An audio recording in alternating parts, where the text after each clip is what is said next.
Selamat datang kembali di Pre-Workout Podcast. Nah, kita kayaknya udah 2 minggu ya. Hari ini untuk membayar kita abis quote unquote bolos 2 minggu nih, kita kedatangan 2 tamu. Hari ini kita ada sama Cindy, sama Jackie juga. Hai kalian. Halo semua. Halo, halo semua. Hari ini sangat-sangat ini ya, menarik banget menurut aku. Something yang aku juga baru masuk. Hari ini kita kedatangan cewek-cewek kuat banget nih, yang ada di udah lama ya berkecimpung di powerlifting di Indonesia. Dan hari ini kita mau belajar dari mereka, ngulik-ngulik, terus hopefully setelah podcast ini keluar makin banyak juga dari kalian semua, dari cewek-cewek yang tertarik untuk masuk ke strength training and maybe powerlifting Indonesia di kalangan wanita di kedepannya bisa makin berkembang maju ya. Monggo Ko Erwin langsung di take over aja.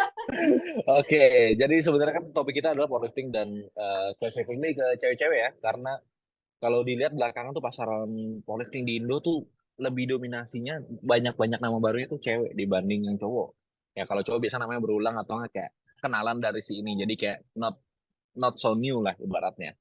Jadi lebih banyak yang menjamurnya tuh adalah dari kalangan perempuan, which is good karena banyak orang tuh lihat sport powerlifting ini sebagai sport yang sifatnya tuh kayak cowok banget yang ya if you mention powerlifting back in the day itu kayak cowok-cowok yang quite bulky, sweaty, bla bla bla. Sekarang tuh lebih kayak more into the trend gitu ya. Sekarang apalagi kayak dengan figur-figur contoh seperti Jackie sama Cindy juga yang dimana tuh nggak yang bulky yang gimana banget, yang masih human gitu ya, masih looks good and perform good as well.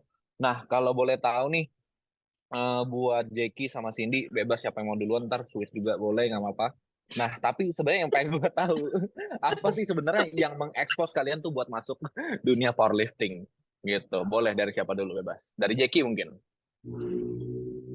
Oke, gue sih sebenarnya mulai ke experience sama powerlifting pas gue kuliah ya.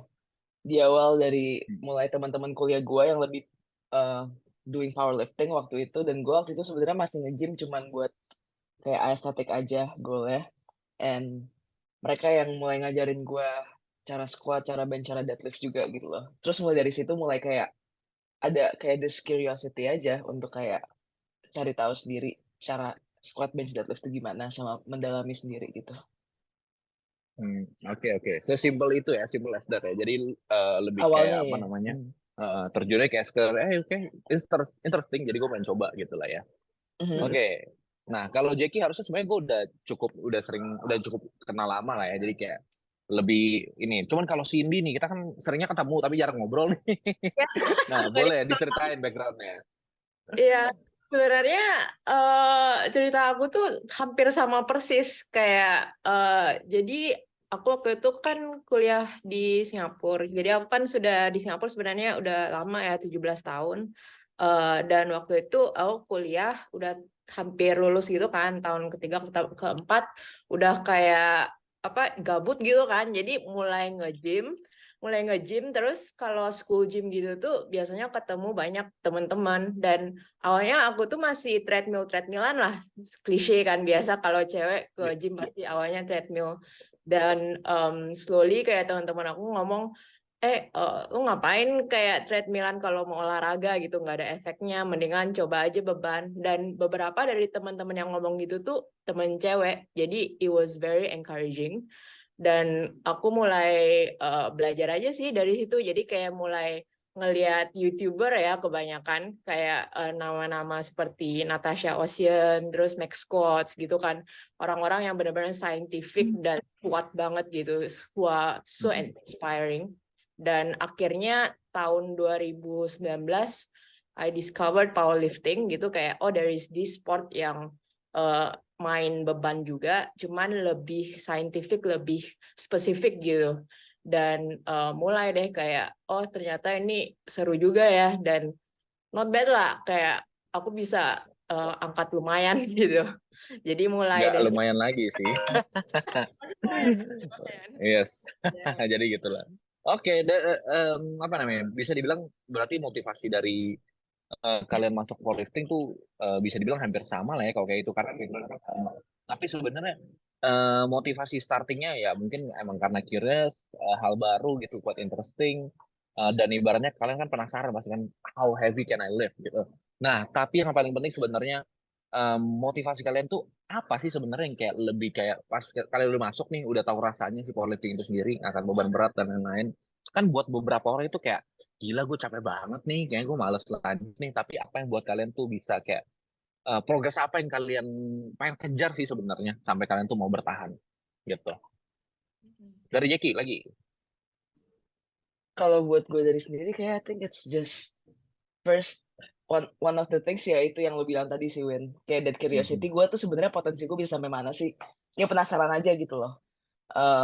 Pengen discover that. And kedua I think it's that apa ya, I bet you all know this lah, that feeling of like making a progression atau lifting a weight yang you're mentally telling yourself you can't, but proving yourself wrong day in and day out gitu loh, weeks after training. I think it builds your self confidence juga and your self esteem and belief in yourself and what you're capable of doing. And I think that self esteem benefits and like gains that you get from powerlifting tuh translates to all areas of your life juga gitu loh. Kayak I found this really helpful through college. Kayak setiap gue ngerjain tugas yang menurut gue kayak wanjir gue stres banget, ini susah banget. Kayak I remind myself, lo udah pernah ngelewatin ini in training. Yang these sets, the numbers, the reps, the weight that you thought you could not do, you've proved yourself that you can finally do it. So can ini juga something like that gitu loh. You can do this too basically. So I think it's that apa ya, how it changes my character and how I see that mental toughness sih menurut gue yang keeps me going back after it. Yeah. Okay, going back for more lah ya ibaratnya. Jadi kayak Yeah. ya you just didn't really kalau kita bilang tuh apa ya, people just cannot be satisfied, kayak the That hunger is too. always there gitu. Ya, I've been there as Yes. well. I can totally relate lah ibaratnya kayak gitu. Oke, kalau Cindy gimana? Boleh diceritain Cindy? Iya, jadi menurut aku motivasi itu kan naik turun ya, dan setelah kayak udah 4 tahun powerlifting itu sebenarnya udah berganti-ganti gitu. Tapi kayaknya the common theme yang aku selalu ingetin tuh ya sama sih, konsep dari self improvement gitu kan. Karena waktu aku mulai powerlifting itu juga powerlifting gave me kayak structure gitu in my life. Bukannya gue nggak ada structure di lainnya, kayak gue kuliah, gue kerja, terus kayak do other things, it still kept me busy. Tapi powerlifting is like the time that I can just give for myself gitu. And waktu gue di gym, gue bisa merasa kayak I'm very aware of my body, I'm very aware of my strength, I'm very aware of my mental state. Jadi kayak hampir kayak meditasi aja gitu selama 2-3 jam di gym itu, and I have to keep doing that, if not bakal stres aja sih. Jadi kayak it's more like I'm very attached to the sport, kayak aku mau lebih baik lah sebagai manusia, sebagai orang gitu, and the sport has helped me to grow in that sense. Iya. I see. Jadi kayak ini juga ya, not just about the progress lah ya. Jadi kayak about the self development as well. Kayak it teaches how to be resilient, to be tough, tapi at the same time ya, like have a good apa ya, a good ethic lah. Karena kan imagine kayak you're being so strong, but you didn't really have the discipline. Like you know where to go already. Kayak lu nggak disiplin ya, pasti down the hill banget kan. Bakal downward spiral di saat ada satu adversity aja yang cukup kayak untuk bikin lu breakdown gitu, dan nobody can really help that unless you gitu. Karena kan itu balik lagi kayak bener-bener mental battle sih, kayak tergantung seberapa kuat lah ya bertahannya terhadap hal seperti itu. Oke, nah buat kalau dari gua sih sebenarnya sports ini emang salah satunya selain fisik emang mental banget ya. Nah, tapi tuh yang bikin gue penasaran lagi untuk mau nanya kalian adalah Kan tadi sini juga sempat ada bahas yang kayak awalnya dulu nge-gym treadmillan doang, tujuannya biar lebih estetik dan lain-lain. Nah, now that both of you have been like diving down in quite deep into the powerlifting, especially in Indonesia, untuk di standar Indonesia itu kalian tuh udah kayak ya udah breadwinner lah hitungannya gitu ya. Nah, masalahnya tuh gini, orang di saat dengar powerlifting, they didn't really associate with aesthetics gitu. Nah, tapi dari kalian sendiri tuh lebih kayak gimana? Ibaratnya di saat kalian udah dive down powerlifting, apakah kalian sudah mendiscard apa your previous goal about aesthetics atau gimana? Atau emang dasarnya kayak, okay, I think I can still look good while lifting heavy. Apakah kalian udah mendisregard itu, udah kayak apa yang namanya, udah lebih make peace lah about what people say kayak iya lu powerlifting kan ntar badannya nggak bagus, kan biasa banyak orang yang ngomong kayak gitu ya. So how do you guys like face those comments? Jackie dulu atau oke. Boleh dari Cindy boleh. Oke. Kalau aku sih kayak iya sih mau kayak reshape the thought process kan. Jadi cerita dikit ya.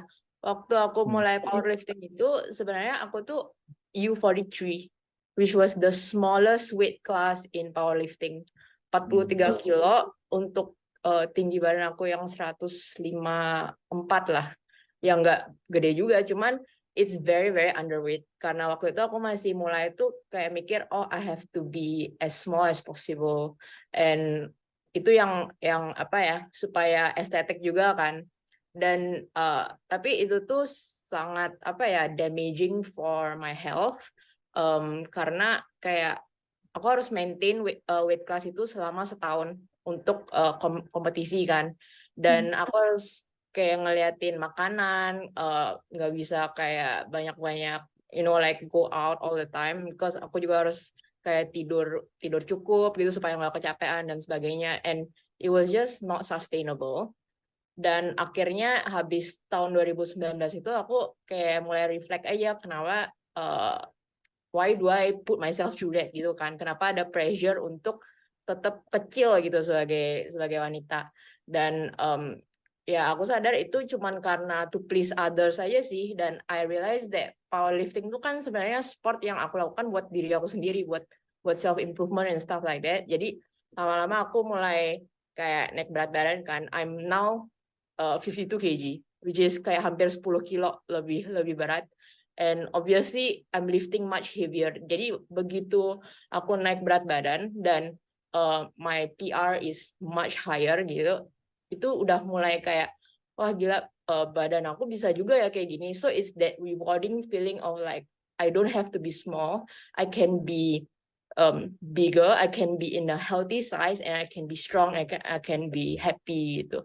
Jadi kayak memang aku harus ngelewatin masa itu sih, kayak face the harsh truth, kayak kecil itu nggak sehat. And I have to see for myself kayak kalau lo bisa bulk up and lo bisa latihan lebih konsisten and stuff like that, lebih healthy gitu, lo bisa lebih kuat gitu. And I think it was that rewarding feeling, ya gitu sih. Kalau Jackie gimana Jackie? Kalau gue sih sebenarnya awalnya juga awal mulai powerlifting, it was in the back of my head juga ya, kata-kata orang gitu, that fear of like gaining weight and stuff like that. Karena kan emang awalnya gue mulai fitness in the first place was because I wanted to lose weight, right? So in my first years of fitness journey, there's this fear of like gaining weight because all my life I've been like taught to lose. Like gaining is bad, just lose. Keep getting smaller.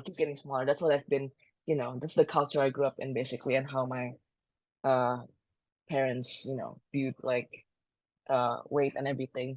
Jadi kayak it was really hard to unlearn that and to actually like follow what I really want for myself juga. But I think when it comes to powerlifting, tadi kan pertanyaannya itu ya apa? How do I kayak face those react to questions, yeah. Okay.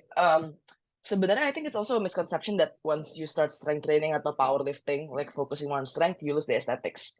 Karena Yep. sebenarnya if you think about it, the more muscles you have, the more you can lift, right? Because that's your like engine, basically, one of Yep. the most important factors. And so people tend to overlook that. People kira, oh, angkat kuat tuh cuman masalah who's bigger and who's heavier. No, it's not. If you want to be the best athlete in powerlifting, you also need to be like strong relative to your weight, kan? That's how you become competitive. It's not just about gaining weight for no reason. You have to make sure that when you gain weight, dots lu juga naik kan, kayak your True. relative strength gitu Mhm. loh. And so I think when people, now when people ask me that question, kayak I have so much like evidence gitu loh, kayak di luar sana of powerlifters who are very lean, very aesthetic, very ripped, very jacked. And are Yeah. they strong as fuck? Hell yes. So is it possible to balance the both? Hell yes, gitu loh. Mhm. I think Yeah. it's a True. misconception. Yeah. Yes. Gue bisa Itu Anggi dulu deh, sorry Anggi. gue bisa relate banget kali ya. Maksudnya kayak dulu waktu kayak masuk sama Jackie sama lah gitu, kayak dulu masuk ke fitness karena kayak I wanted to lose weight, and then kayak along the way when like, well, the more muscle you put in, it's very hard for you to like hold on to certain weights, right? Karena kayak sometimes ya you gain muscles tapi kayak ya pasti quote unquote kamu naik kelas lah kayak gitu kan. Bahkan kalau aku lihat pun tren-trennya yang dari I mean like atlet yang ada di yang udah dunia yang kayak kelas-kelas yang sudah kayak Lia and something gitu. Mereka actually they started biasanya a little bit smaller, and along the way that mereka lebih panjang ada di sport itu, biasanya mereka mau nggak mau pasti mereka akan naik kelas lah, kayak nggak bakal jauh banget tapi kayaknya at least selama kayak 5-6 tahun pasti at least naik satu kelas, right? Ya menurut gue kayak ya it's just I think sometimes it's just the way it is. Tapi gue penasaran juga sih sebenarnya lebih ke karena gini kan, kalau di Indo sebenarnya kan yang quote unquote main calisthenics itu adalah kayak yang kayak lu bisa lihat lah kayak mereka kuat gitu kan. Cuman um, correct me if I'm wrong, tapi kayak memang belum terlalu kompetitif lah kayak gitu. Gue penasaran apa sih yang kayak membuat kalian berdua nge-pursue ini kayak competitively? Karena I know it's different, tapi gue pengen tahu kayak dari kacamata kalian kayak what is the difference sih sebenarnya kayak like competing versus doing the sport but not compete gitu. Mungkin dari Cindy dulu kali ya. Boleh. Jadi aku experience competingnya ya udah mulai tuh dari dini banget. Kayak belajar powerlifting belum 3 bulan udah compete gitu. Because waktu itu sih coach aku bilang kayak coba aja gitu. The thing about the sport itu kan apa ya, harus tampil gitu, harus take up space and stuff like that.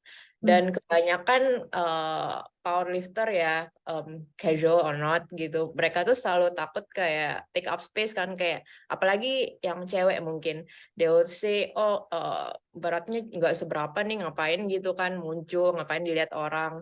Tapi it's like it's part of the sport gitu kan, untuk tampil, untuk ngetes juga dalam setting di depan orang, di judge, dan like there's only one opportunity that you can make it right gitu. Gimana lu bisa kayak execute the lifts gitu. So that was what my coach said.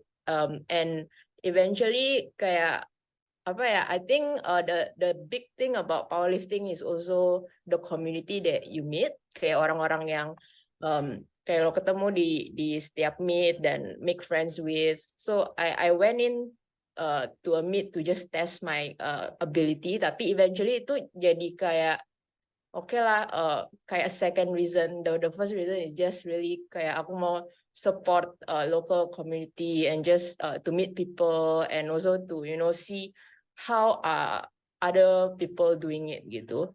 Jadi setiap misalnya ya di Jakarta kan, aku kan baru balik di Jakarta tahun lalu, but I've already gone to like 3 meets. So there was like 3 meets in 1 year because I just wanted to see people, I wanted to meet people, dan sangat itu juga every time I meet new people who are like women who are lifting weights in a platform, itu jadi sebuah motivasi juga gitu, kayak wow, look at all these women kayak dengan cerita yang macam-macam, like a lot of them are mothers, a lot of them are just like like older women or just very young, kayak masih 15 tahun 16 tahun. Is very very inspiring. So I think it's just the fun and like the motivation you get from competing, besides also of course the reward of like seeing your PR and stuff like that. Yeah, gitu sih. Kalau Jack?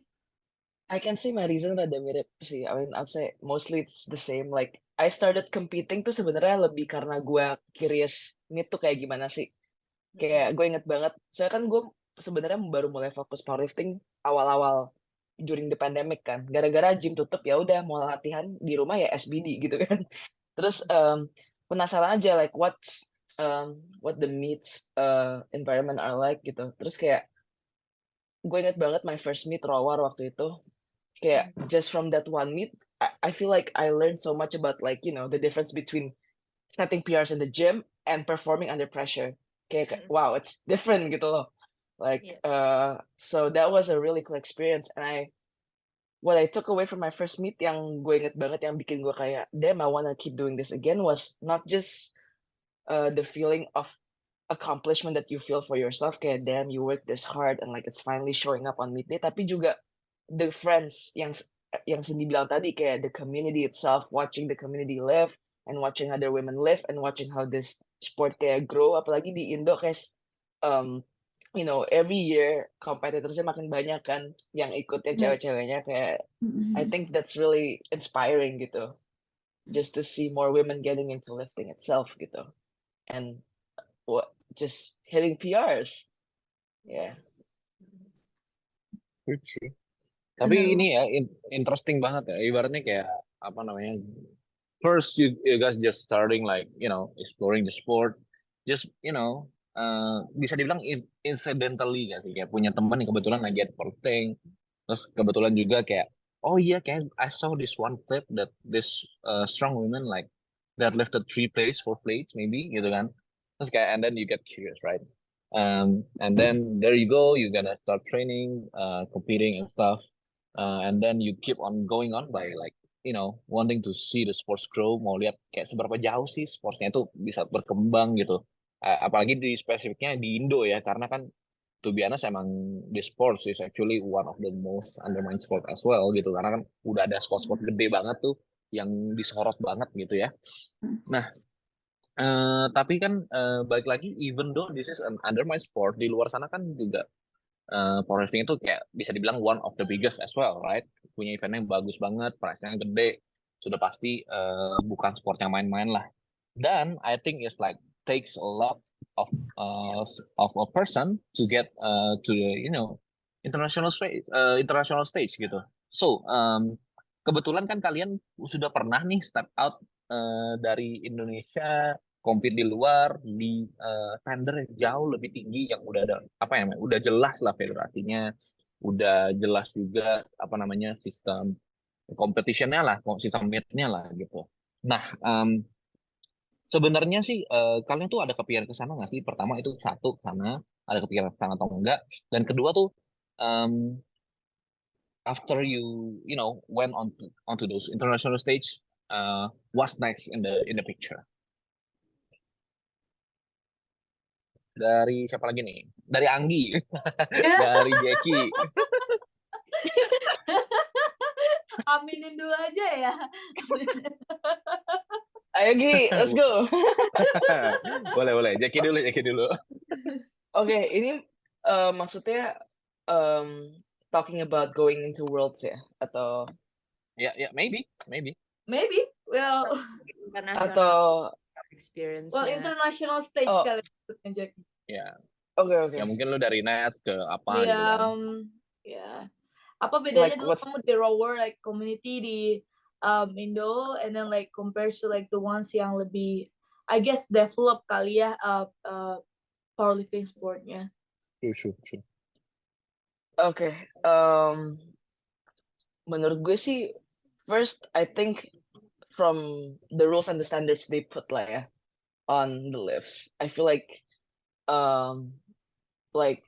based on my experience in the meets in Indo, I've heard a lot of like people or fellow competitors yang mungkin they have been like their lifts have been kayak judged unfairly or something like that and stuff like that.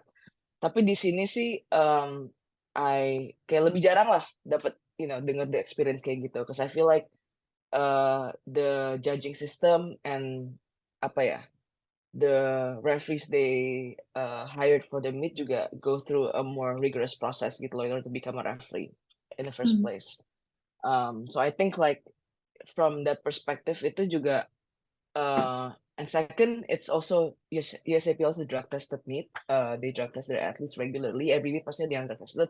I've been drug tested too, which is a really cool experience karena gue bener gak nyangka gitu loh one day gue bakal drug test. So like, Which is a okay. compliment as well, right? Yeah, it's like wow, damn. Gue Wow. kayak pas di kayak sini lo, they want a drug test, gue kayak oh shit, am I like really there already? Damn. Terus kayak bener-bener gak nyangka. Terus menurut gue sih ini first we talk about the difference dulu ya, baru kayak ke depannya mau gimana. So that the judging standards, because I think that's really important, because if you think about it, all of these athletes, competitors work their asses off in prep gitu loh. To like, and so I think each one of them deserves the equal judgment treatment gitu loh by the referees.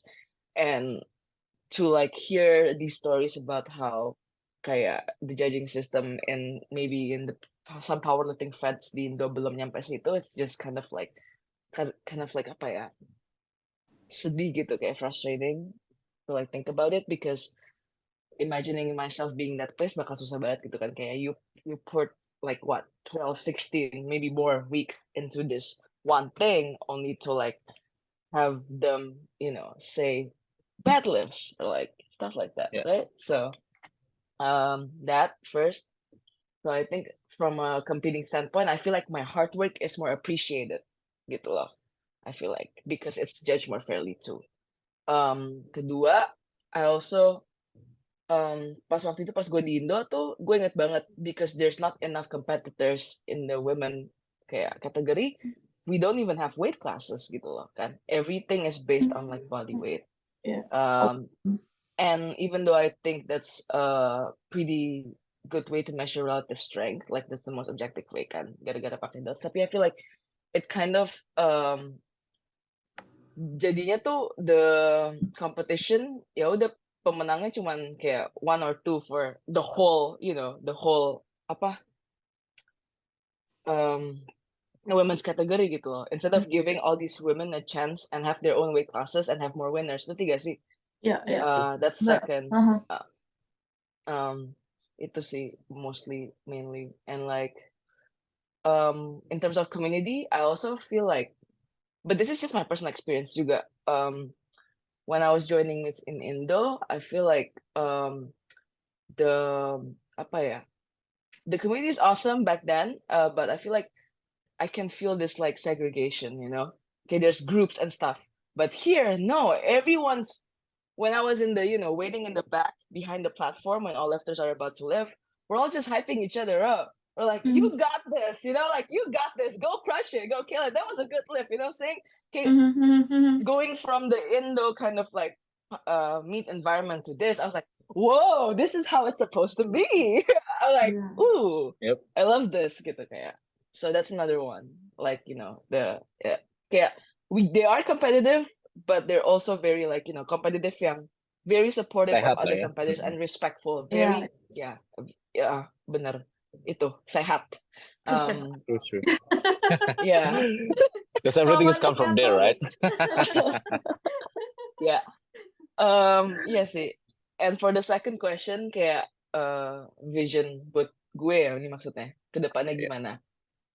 Jujur gue pengen banget nyobain nationals di sini karena kapan lagi kan mumpung ada opportunity gue lagi di sini nggak perlu terbang jauh-jauh. I wanna try. And recently I found out that my total in meet is actually qualifying already for nationals. So Oh, I'm like nice. sebelum naik lagi gitu kan, sebelum qualifier numbernya naik lagi, Yep. either gue bisa ikut sekarang atau gue bisa really spend the next 2 years bener-bener focusing on my training, tuning it down supaya when I do go to nationals, I can hopefully place gitu loh. Karena kan nationals level is in here very competitive, apalagi Yep. in my weight class gitu loh. Jadi kayak so after calculating all the cost of like what it takes to go to nationals, gue harus bayar handler kan, tiket pesawat, hotel gitu-gitu. I don't think it's worth it for me to go there yet if I'm not sure in that I can perform my best yet, or if I can have the performance I want yet gitu loh. There are some personal like PRs for each lifts that I set for myself that I say, lu harus kesini dulu, baru let's do it gitu. Yeah, It's great. Well, fair gitu point, sih. fair point. Mm-mm. As for Cindy gimana? Hampir sama sih, which is kind of surprising. Soalnya di Singapura tuh kan kayak kita tuh masih Asian community ya. Secara kayak things we are still very conservative. Tapi yang Jack bilang tentang kayak how the community is very motivating, semuanya orang kayak united, nyampur-nyampur aja, biarpun coach kita beda-beda, tim kita beda-beda and stuff like that. Kita ya di belakang tuh friendly banget gitu. And that's why I say kayak kalau aku commit itu tuh buat nyari kayak ketemu orang lah ceritanya, because that's when sometimes aku ketemu teman IG yang udah follow each other for 2 years, terus ketemunya cuma waktu meet aja, and it's a very special experience ya. Tapi the thing about Singapore kayak biarpun kelihatannya kayak international level gitu ya di Singapura, it's just kayak aku cuma mau create a realistic picture. Kalau di Singapura tuh sebenarnya powerlifting itu nggak didukung pemerintah. Everything is bottom up. Jadi semua kayak like the federation itself, presidennya semua, committee membernya dan people like that, itu tuh semua atlet-atlet aja. Jadi kita kayak ngeluarin duit sendiri. Di Singapura itu there is no reward to say, which is okay. Kayak I love my powerlifting Singapore community. Tapi tiap kali kita ngikut things for powerlifting, itu keluar duit sih kebanyakan ya. And there was one thing that I found very surprising gitu di Indo, kalau menang ada reward, kalau volunteer or like ngejudge and stuff like that ada remuneration lah namanya kan ya. Kalau di Singapura tuh benar-benar mereka volunteer aja. Ada teman-teman aku tuh kalau volunteer kayak spotting loading itu tuh bisa sampai 9 jam gini-gini aja, terus kayak capek banget. Tapi mereka tuh they really do it because they love the sport and they really want to make the community grow gitu. So I think that is something that I see in Singapore that is very special gitu kan. And iya sih, it's really bottom up. Jadi kayak waktu itu aku juga beruntung banget. I was given an opportunity to go to Asian Powerlifting Championship in 2019 when it was in Kazakhstan. Dan waktu itu tuh bisa kelihatan banget gitu kayak tim Singapura tuh kecil, nggak didukung pemerintah and stuff like that. So we felt very like just I guess not big enough gitu kan. Tapi karena kita semua semangat banget dan we all just we train really hard for it.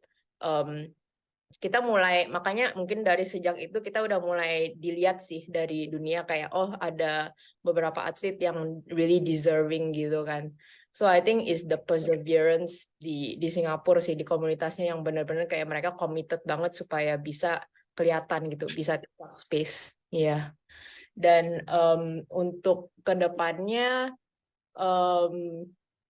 sebenarnya ada mikir sih kayak I might go back to Singapore again gitu. Soalnya mungkin itu salah satu perbedaan dari Indonesia dan Singapura itu kayak di Indo powerliftingnya masih ada hierarki ya. Semoga gue nggak dimarahin ngomong ini, tapi kayak Nggak apa-apa, nggak ada yang Ayo lo, marahin ya nggak marahin. ada. cari fokus juga. Ya, tapi kayak ada hierarki dan susah banget untuk go international gitu kan. Harus minta izin banyak orang, harus ngikut ini itu, and Bureaucracy ya. ya birokrasinya. Jadi agak di gatekeep lah. Gue sebenarnya mau banget bisa represent Indo gitu kan. I would love to offer my skill gitu buat bawa Indonesia ke international, tapi it just looks very difficult gitu. So I'm hoping to go international again, tapi dengan negara mana gue masih mikir sih. Ya, hopefully. Intinya ini ya, tetap selalu goalnya adalah words lah ya. Siapa yang nggak mau words? Oke, tapi nih ini mumpung masih ada waktu, sebenarnya gue masih agak penasaran aja sih kayak apa namanya, kayak you guys kayak like putting so much effort into your powerlifting career gitu. Mau itu dari nutrition, sleep, you pay coach, or and then you know like you buy the equipment and stuff. Tapi tuh ibaratnya tuh gini. Sebenarnya kan yang namanya latihan, like we cannot really predict everything, right? Kayak ya sebagus-bagusnya coach lu punya program, sebagus-bagusnya lu planning latihan dan makanan lu dan tidur lu, pasti kan akan ada aja namanya adversary yang tiba-tiba datang gitu kan. Misalkan let's say amit-amit nih apes kayak Ines kemarin kasusnya lucu banget naik Gojek pinggangnya langsung gak enak. Nah, imagine like bukan imagine lagi sih kayak I can I will say that everybody's like getting through those stuff kan kayak pernah aja kena apes kayak gitu yang ngehalangin latihan kalian. Nah, kira-kira boleh ceritain nggak nih buat kalian itu ada pernah ngalamin seperti itu yang kayak gimana ceritanya biar bisa gosip-gosip dikit dan how do you guys like bounce back up gitu. Dari siapa dulu nih? Dari Anggi lagi. Lagi. You guys decide. Oke, siapa dulu nih yang duluan nih? Ayo, angkat tangan langsung. Oke, mungkin aku cerita aja sih ya, lagi mikir aja sih. Soalnya I feel like pandemi itu ya adversary paling gede untuk semua orang waktu itu. Dan waktu itu aku juga kan begitu S1 aku langsung S2. Jadi kebetulan waktu pandemi I was doing S2 juga dan sibuk skripsi dan sebagainya lah. Jadi for one year plus 1.5 years nggak ada training sama sekali. Dan begitu kayak I went back to the gym, aku kayak ngangkat 60 kilo itu aja udah ngos-ngosan, and it was like supposed to be my 70% of my one rep max gitu. Waktu itu Bench ya? apa? Bench ya? 60 Enggak. kilo bench ya? Astaga, serem banget. 70%. Nge-squatnya. Dan sebenarnya deadlift juga waktu itu berat banget, kayak 70 kilo gitu udah aduh gila ini ngos-ngosan banget deh. Like how did I do it last time kan. Tapi dan hal kayak gitu tuh kayak getting detrained terus harus balik latihan lagi itu sering juga terjadi gitu sama aku. Jadi karena kerjaan, karena sibuk apa gitu kan. And it will always be very discouraging gitu. Itu selalu akan merasa, wah mungkin aku nggak ada talenta ya, kalau nggak talented ngapain kayak gini gitu kan. Tapi akhirnya ya my coach always talk about apa ya self efficacy and just failing forward gitu. Biarpun ya jelas-jelas progres itu nggak bisa linear, nggak ada biarpun world champion ya. Taylor Atwood aja kemarin kan sampai kayak injured gitu kan, Sheffield sampai kayak diajak-ajak gitu kan. Iya benar. And it happens to everyone, kayak the strongest people the progress will never be linear. Tapi asal lo bisa fail forward, jadi setiap kali gagal itu belajar aja gitu loh, like what happened gitu, and be accepting, be reasonable. I think kayak sesuatu yang setiap powerlifter suka kena mental itu ya, kayak aduh ini gagal, udah nggak mau nyoba lagi gitu kan. But kadang kita tuh lupa apa alasannya, kayak oh mungkin kemarin tidurnya cuma 4-5 jam gitu. Oh hari ini makannya kayak minyakan semua jadi kayak merasa bloated gitu. Stuff like that. Kayak kita harus realistis gitu kan. And kita juga harus ingat, oke lah kalau kemarin kita udah ngerjain weights ini 5 kali, gagal 1 kali nggak apa-apa kan. Pasti bisa lagi gitu. So it's just that reminding myself, I guess, kayak progress itu nggak linear, dan it's okay to fail as long as you learn from it, kayak, dan juga harus belajar realistis lah ceritanya. Itu juga jadi sebuah kayak character development sih buat kayak setiap hari ya hidup setiap hari gitu.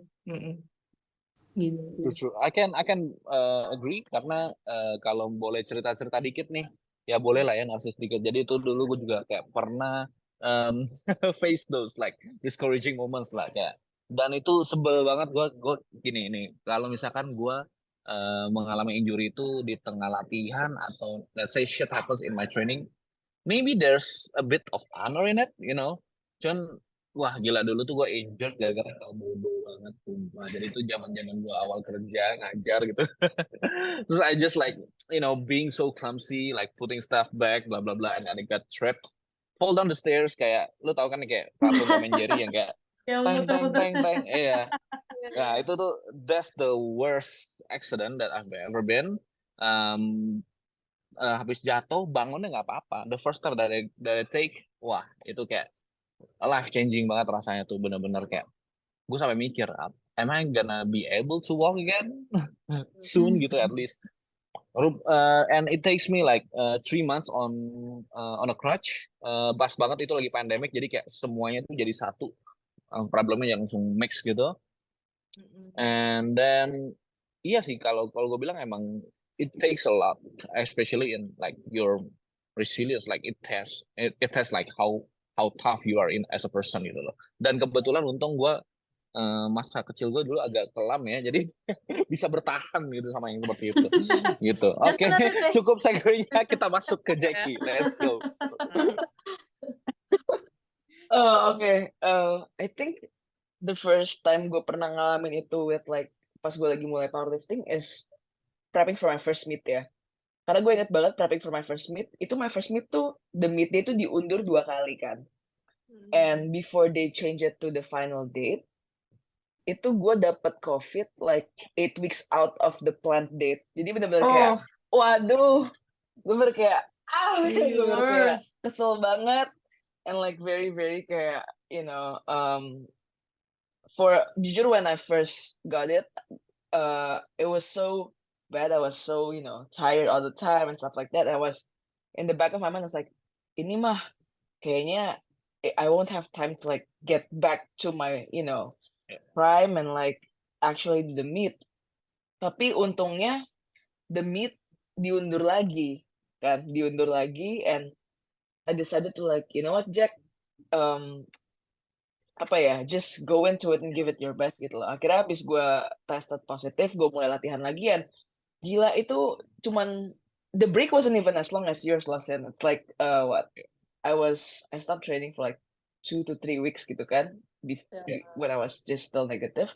Terus pas baru balik training tuh semuanya felt so much heavy gitu, kayak bener kayak so heavier, kayak squat gue tuh sama waktu itu gue juga pasti I started warming up juga kan, and like the warm-ups felt like, damn, why is this feeling like a top set?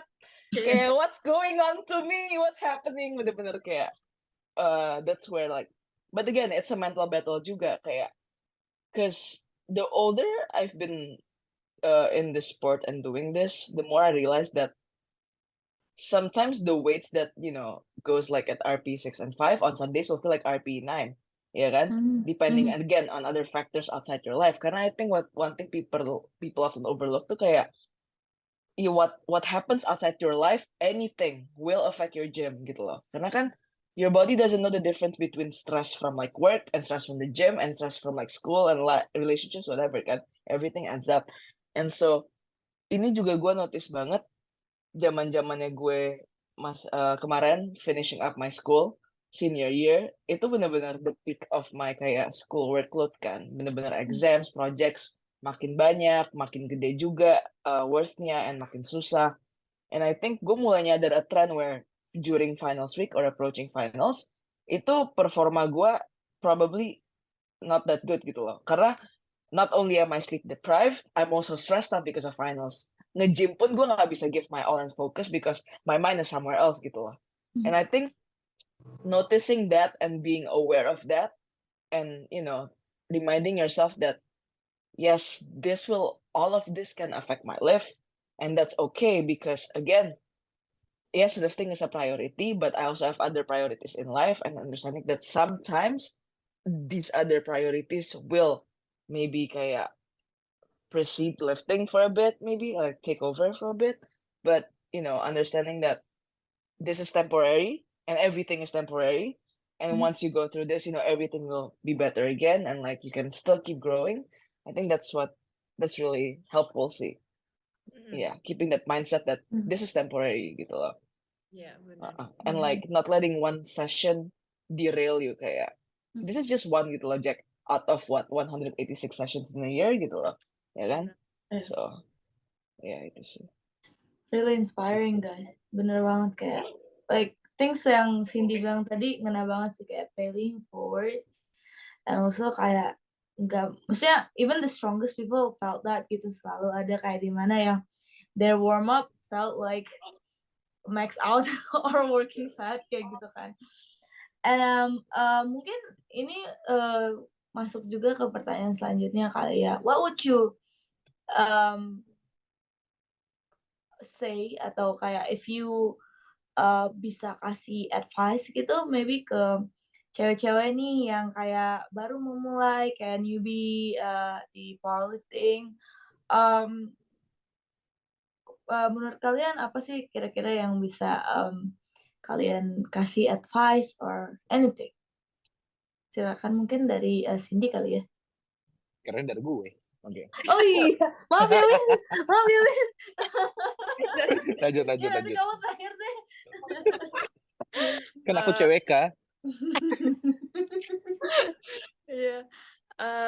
Apa ya? I think jangan takut aja sih, jangan takut untuk take up space, jangan takut untuk mencoba, jangan takut dengan apa yang orang bilang gitu. It's for you and it's just for yourself gitu kayak. And aku juga bisa relate banget semua ketakutan ini. I experienced it all dalam 4 tahun powerlifting itu. Masih juga kadang hari kayak sekarang ini masih aja kadang-kadang kayak merasa aduh, aku ambil squat rack-nya enggak ya, aku ambil plates-nya enggak ya, kayaknya cowok ini yang lebih gede, yang lebih kuat lebih perlu deh.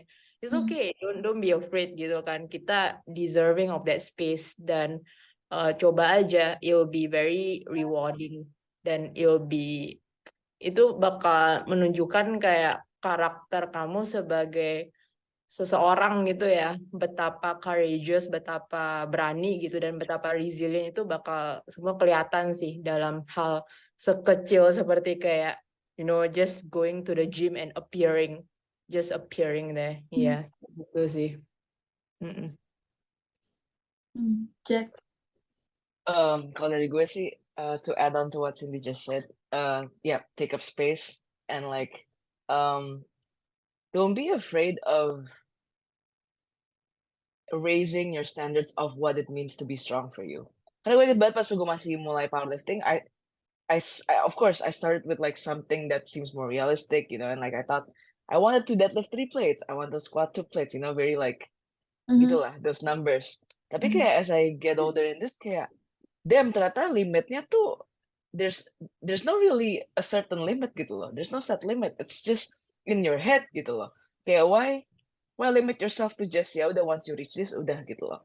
So like keep apa ya, how to word this, don't put the limit on how strong you can be or how strong you think you can be. That's number one. Coming into it, don't put the limit. Paling gue cuman once I'm here, I can't get strong anymore. No, stop saying that to yourself. That's a lie. Stop telling that to yourself. That's first. Kedua, don't be afraid to get bulky, obviously, because I think that can be a limiting belief juga. If you have that in your mind, that's going to stop you from actually giving your best when you're in the gym and you're training. Because I'm pretty sure our listeners juga udah familiar lah ya, that it's really hard for us to get bulky. Like, I've been trying to get bulky for the past almost 8 years, and I still feel like I'm not there yet gitu lah. And trust me, this is coming from someone who actually wants to get bulky, you know? And like, even someone who wants it can't get there, you know? It's like, it's really hard gitu lah for us, especially if you're natural gitu. So that, and apa lagi ya? I think Cindy said it all for me. Yeah, the biggest one is taking up space, and like, you know, at the end of the day, it's about doing this for you, and yeah. Oke. That's Ya it udah for yang me. cewek gimana? Iya, jadi kalau bisa nambahin sih, tadi kan udah bener kayak Cindy, it's all about taking up space, right? Jadi kayak you come in, you like wanna put in work, right? Terus tiba-tiba pas lagi lo mau squat rack semua penuh, bla bla bla. Terus tuh kayak, well, I guess I shouldn't train anymore gitu kan. Terus kan harusnya nggak gitu dong. Lu kan datang ya, you all pay the same amount. You have the right to ask, you know. This is like, nah ini juga gue mau taruh pesen lah sekalian ke beberapa klien gue gitu ya. Mereka itu selalu datang, squat rack keisi, terus kayak, coach kayaknya gue nggak bisa latihan deh. Kenapa? Orang ini baru masuk squat. Ya terus kenapa? Sharing aja gitu loh. Ya kan, you have the same rights, right? Iya, lu mau cewek, mau cowok, lu lemah atau enggak, ya sama aja gitu loh. Karena kalau sistemnya kayak gitu, jatuhnya kita jadi hukum rimba lagi nggak sih? Kayak what's the purpose of being civilized gitu kan? Itu satu. Terus kedua yang kayak soal dari Jackie, tadi kan emang kayak don't be afraid to be bulky. Yes, true. Karena balik lagi sih kayak, okay, you don't want to get bulky, tapi have you ever tried before? Ya kan? Maksudnya bulky itu, well, if you feel if you've been there already, you'll know the benefits. Dan ini khususnya berlaku buat orang-orang yang kayak super underweight banget, yang kayak tadi yang dibilang awalnya dulu gimana. I can bet yang tadi lu sempat bilang kayak it's not good for your health. Gue berani jamin itu kayak joint pain, hard time sleeping, ya kayak you don't have appetite, terus kayak rambut rontok, bahkan nih mahkotanya cewek nih rambut rontok, mens keganggu, wah itu kayak itu kacau banget sih. Kayak every time my clients have those problems just because they don't want to eat, pusing banget. Especially if you're into powerlifting as well, itu kayak hal-hal yang nggak bisa kalian anggap enteng lah, karena powerlifting itself, even though it's a like quite exciting sport, tapi at the same time it's a double-edged sword, right? Karena it's quite taxing activity, you know, kayak nggak semua orang bisa, bisa angkat body weight squatnya. Jangan, not to mention, nggak usah cewek deh, cowok aja ya itu udah beberapa ada yang susah. Gitu. Jadi kayak you must, if you wanna deep dive down into powerlifting ya, make sure you have the, not enough resolve gitu. Lu kalau nggak punya resolve-nya, lebih baik jangan. What's the resolve means? Like, resolve-nya itu termasuk kayak the willingness for you to like sacrifice some of your ego, buat dengerin coach lu. Jadi kayak coach lu bilang apa ya, they tell you to do so just because they're already there or they have handled someone who's been there as well gitu. Jadi kayak ya udah gitu, nurut aja dulu gitu, or at least ya coba aja dulu sih. Kalau nggak suka ya just return, beres kan, right? Paling itu sih dari aku yang cewek kak ini. Oke, thank you Anggi. Ya, apa ya? Tadi aku mau menambahkan kali ya yang dibilang Jack. Bukan menambahkan sih, lebih ke kayak mau ngapresiasi Jack bilang tadi kalau misalnya don't underestimate yourself basically, right? Karena menurut aku gini, kayak sometimes ada orang yang kayak ngerasa gini, like people that I look up to, even kayak mereka kayak, oh, like I'm not strong enough gitu. I'm not well. There is some good in that karena in a sense kita kayak okay, we want it to be better, right? Tapi just remember kayak kalau misalnya kamu membuat satu perubahan di diri kamu gitu ya, kita ngomong powerlifting sekarang, aku bakal ngomong tentang powerlifting.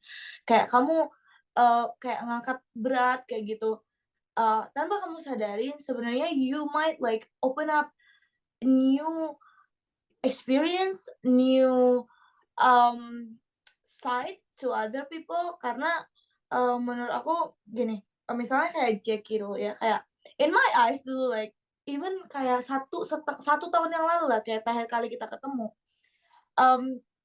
itu aku ngerasa kayak oke, pulling 170 kilo, 180 kilo, it will never be me, kayak it will be Laya, it will be well someone out there gitu kan. Tapi when Jack pull 180, I was like, oh, it is possible.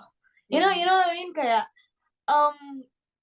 itu jadi kayak ngebuat like a new standard for each other karena menurut aku kayak ketika kayak you saw your friend doing that, kayak oh ada di diri kamu yang kayak kayak ternyata it's possible dan it's a good thing gitu loh di powerlifting community. Kalau misalnya kita lihat ya dulu kayak sebelum Eddie nge-break 500 gitu, nggak ada yang nge-break 500 gitu. Kayak ketika dia open up that window of okay, it's humanly possible to pull 500 kilo, and then you see the sport is growing gitu. Kayak menurut gue itu sesuatu yang kayak I am look forward to see in the future. Kayak cewek-cewek you might be competing with each other, but you also competing with each other. You know what I mean? Like not just against, but like you are competing together to like bring the whole sport. And I don't know, like I just so excited to see powerlifting community in the future, I guess. Dan itu mungkin banget loh, like people kayak orang selalu bilang oh orang Indonesia mungkin kita nggak ada DNA-nya gitu kan, nggak ada genetik, nggak ada apa. Ada, kita benar-benar I think I can see the way that women are progressing, even the men also. Kayak it's very fast dan itu berarti udah promising banget gitu. Just keep at it gitu. Ya, the limit, the sky is the limit. Yeah, exactly. Benar. True. Agree? Can agree more. Oke, dari Jackie ada mau ditambah lagi Jackie? Cukup dari gue, cukup. Cukup lah ya. Oke, baiklah kalau kayak gitu. Thank you banget guys sudah hadir nih, menyempatkan waktunya untuk ngobrol-ngobrol santai seperti ini. Oke. Paling itu aja sih dari kita. Kalau emang nggak ada lagi, boleh ditutup Anggi dengan hashtagnya. Ya sekali lagi makasih banget buat Jackie, buat Cindy yang udah mau nyempatin waktunya. Time zone, by the way guys, kita from a different time zone right now, and this is things kalian keren banget. Makasih banget untuk waktunya, untuk insights-nya. Sebelum kita akhiri, maybe orang-orang yang pengen reach out ke Cindy ataupun Jackie yang mungkin dari mulai sekedar nanya-nanya, atau mungkin kayak Jackie, aku tahu kamu kayak open for online coaching, maybe where can someone reach you? Silakan dari Jackie dulu kali. Okay, so yeah, guys, you can reach me at Instagram at Gains with Jack. It's gonna be Gains GAINS with dengan Jack nama gue JACQ. So yeah, if you got questions about powerlifting, form tips, maybe you need someone to like correct your technique, whatever, you can feel free to DM me and ask some questions. Thank you. Kalau dari Cindy, profil aku agak kurang serius ya, but you can Dagelan. Yeah, Yang Witono is YUNG Witono, which is my last name, and because I like rap music, so I just call myself Oh, Yang that's Wicanono. where it like, oh, okay, that makes sense. Oh. Don't you know, before you say that, I used to like, I used to read your account that way, kayak yang with an, oh, okay, she likes Nah, rap. Beneran. Got that. kayak aku pernah banget dipanggil orang, oh kamu yang Yung itu ya? Itu was like, nama aku sendiri. Oh my God. Yeah, it's because my profile is so fun. Kayak I just post a lot of my lives and my cat, but yeah, I love to chat with people on my Instagram. So yeah, can find me there. Everything pokoknya bakal ada di caption or di lucu. Didi. Everything kalau yang mau reach out ke sini maupun Jackie bisa nanti silakan dilihat di hashtag di Spotify ataupun YouTube kita. Jangan lupa di sharing guys, supaya we can make this kind of things more often. Jangan lupa di sharing, terus jangan lupa juga di rate ya, rate-nya yang bagus. Bintang 5 ya Kak. Okay, that is all for today. Bye guys, and I'll see you guys on the next one. Bye. Thank you, Cindy. Bye. Thank you Bye-bye. guys. Thank you.